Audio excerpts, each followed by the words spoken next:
Okay, so today on my bench I have this Rolex Oyster Perpetual Date from about 1981. And this watch has basically just been worn constantly for the last 40 years. And not much more has been done to it, it looks like. The bracelet is about as stretched out as I've ever seen on a Rolex.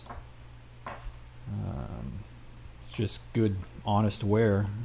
It actually can be turned inside out and around and over, which I don't think I've ever actually seen one get this far without breaking first. But I'll go ahead and do some stretch removal. The winding crown no longer has a crown on it. It's either been polished off or it's been replaced. So we'll replace that. Obviously the crystal's cracked, so we'll replace that, and we'll polish it up, refinish it, and show you about 8 hours worth of work here in a 17-minute video. I know people basically just jump around and only watch about 5 minutes of these videos, so I'm going to try to fast forward through all the repetitive stuff and just highlight the essential information. Here we'll start out by putting it on the Timegrapher, and as we can see, the beat error is way out, 4.2. We want to see that under 1 millisecond. Amplitude is way down, it's 163 degrees. We want to see that over 260.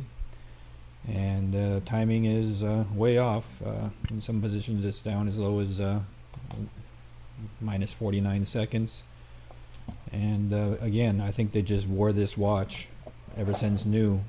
Never serviced it, never did anything except for enjoy it until probably they passed on and the watch just got pawned off on me. So as I open it up here, I see that the winding rotor is broken free of the axle there, and the case clamp holds the movement in the case is also broken, letting the movement kind of shake around the case. We'll fix both of those. Otherwise it looks like it just needs a good service. I'm not gonna bore you with a blow by blow on the entire service. I'm just going to pretty much fast forward through most of that. If you want to see the servicing, I have serviced many watches on my channel. Whenever I replace the pins in a bracelet to tighten it up, I start by polishing it, because once it's got new pins and reassembled, it's pretty hard to polish parts of the bracelet because it actually ends up tighter than new. It's a little bit of a break-in period after tightening a bracelet, and pretty much impossible to give it a good polish afterwards. So I start by polishing it. A little bit of scratching happens during the tightening process, and then I give it a final polish before final assembly. So this is the process of taking apart the bracelet to replace the pins. I have this tool, which is basically just a vise that grabs hold of the links. You unscrew it to separate the two sides of the bracelet so that you can get to the pins that are worn out in there. In a second here I'll show you some of those worn out pins. And then we'll fast forward through the repetitive process of just opening every link. And on this watch, a few of the pins did break during the disassembly process because they were just so thin that they wouldn't come out without breaking. So off camera I drilled those out, and there's another hour and a half of work which you're not going to see anything about here. So here I'm reorganizing the gold links so that the most worn ones go into the places that get the least amount of wear, and the least worn ones are in the places that wear the most. So here you can see what those pins look like when they're worn out. They just where the gold wears on the stainless steel pin, just eats away that pin. Replacing those pins helps tighten the bracelet back up. Here I'm pulling the pins out of the other side of the links that got left behind.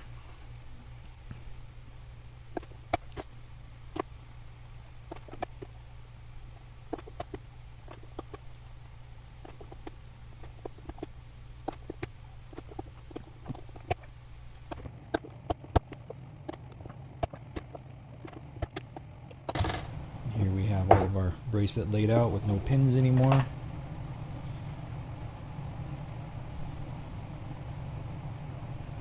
start putting in these new pins, which basically is just a matter of lining up the pin, pressing it into the hole that the old one came out of.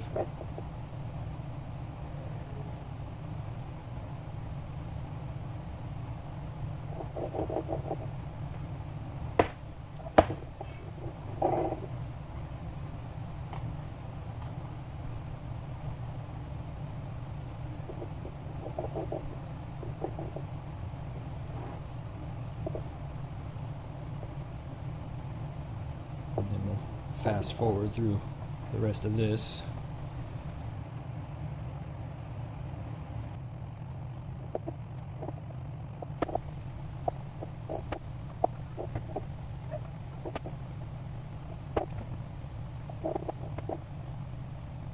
And now we're going to start building this bracelet back up.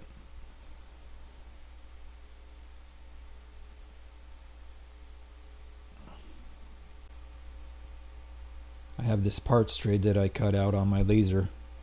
Helps me keep the different parts in their places so that I can put it back without having to fumble around trying to figure out which pieces went where, because every stainless steel link is different in size as it tapers down through the bracelet.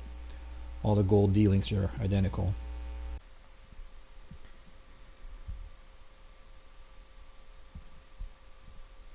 So here, as we reassemble this bracelet and press it back together with the new pins, I pretty much forgot that I was recording this, and a lot of this work happened below the view of the camera, which I apologize for, but just be a second or two here and we'll be on to the next phase.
So now we're putting on the last link as we connect it to the clasp. This lets us compare what we had before, as you can see here, to what we have done by replacing the pins, which basically makes this almost as tight as new. And here's a visual side comparison.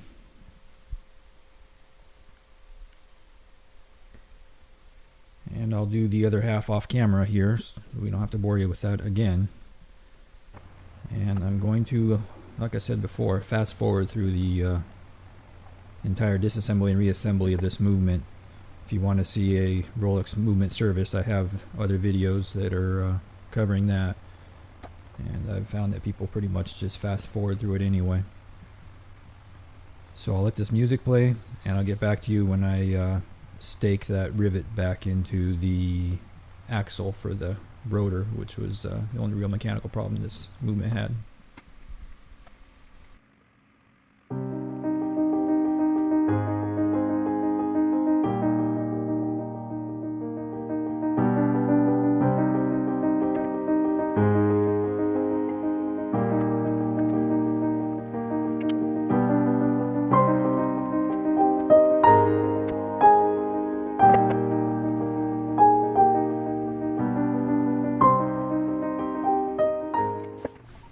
So here's all of our parts going into the watch cleaner.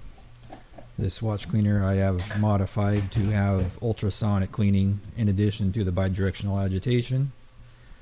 It does a really good job. I made a video on that if you want to see my other videos. This runs for 5 minutes in each cycle. 1 cleaning cycle, 2 rinse cycles, and then just a couple of minutes in the dryer.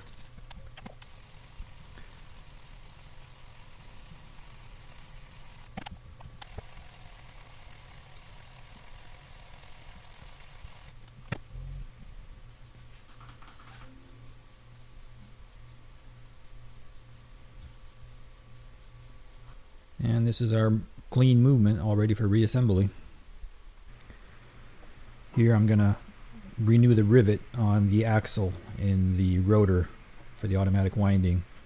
It just broke loose, but just riveting it back on, get it nice and tight. The axle wasn't worn, so we were able to reuse it without replacing it. And then we'll reassemble this movement.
So we have our movement back in our case. We're going to regulate it now, and as you can see, the servicing has brought our amplitude up to spec. That's where we want to see our amplitude.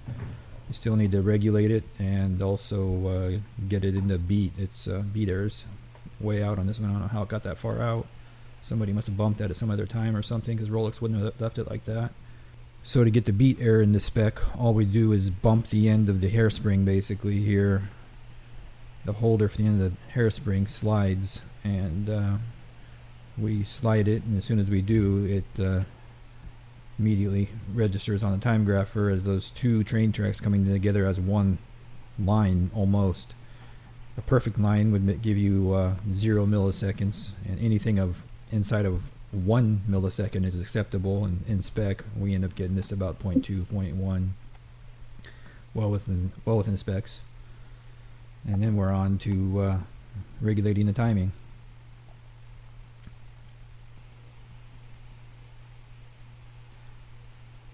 And as you can see, we finally get to a dead flat 0 seconds per day timekeeping, and good amplitude and great beat error.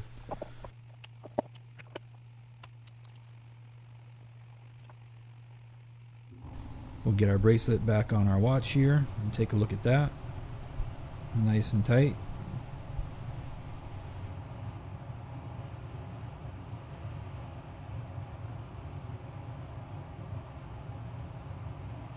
And here's our finished product. We got a nice clean watch again. No excess slop in the bracelet. That tightness in the bracelet will work itself out in the first couple months of wear. And I think we've gone from basically a worn out watch to having one that can give another lifetime of service. So if you like this content, please like and subscribe. See my other videos, and check out my website if you'd like to buy this watch. I'll have a link in the items description below. And thank you for watching to the end.